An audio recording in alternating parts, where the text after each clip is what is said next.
ચલો સરકારી નોકરી કરે છે તો એ અહીંયા જ હોય છે બપોરના 2 વાગ્યા પછી. અને એવું એમનું કાલનું સ્ટેટમેન્ટ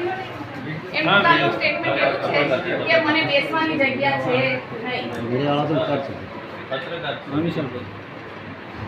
એમનું સ્ટેટમેન્ટ સાહેબ એવું છે કે મને બેસવાની જગ્યા છે નહીં.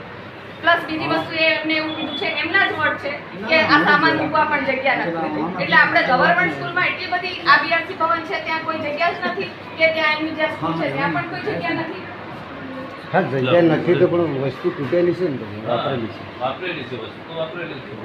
જગ્યા નથી એમાં નહીં આપણે સૌ જગ્યા નથી આ બંધ રહેવું જોઈએ ને, એ બી વપરાશમાં છે. અને બધી જ વસ્તુ બધા જ બોક્સ ખોલી નાખેલા છે. હા, ખોલવા કેમ પડે? જો મૂક્યા હોય તો ખોલ્યા કેમ?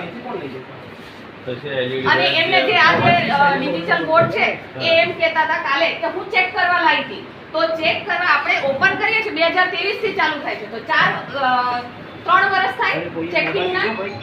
બીજી વસ્તુ એમણે એમ કીધી છે કે ત્યાં પેલો 3 ફેજ છે બરાબર છે.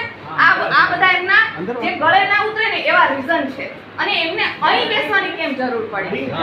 હા, એ ગવર્મેન્ટ એમ્પ્લોય છે તો એ અહીંયા પ્રાઇવેટમાં શું કરે છે? 2 વાગ્યા પછી તમે આ સીસીટીવી ચેક કરજો, આ મેડમ તમને અહીંયા જ મળશે. ગવર્મેન્ટ એમ્પ્લોય કોઈ ટ્રસ્ટી બી નથી થઈ શકતા. એમને નામ એમનું જ આવે છે ને આ ભાઈ છે એમનું, કેમ કે આ બધા ક્યાંક ને ક્યાંક સરકારી એમ્પ્લોય જ છે. એ સરકારી એમ્પ્લોય ક્યારેય આવી રીતે પ્રાઇવેટ ના કરી શકે એટલી તો મને ખબર છે.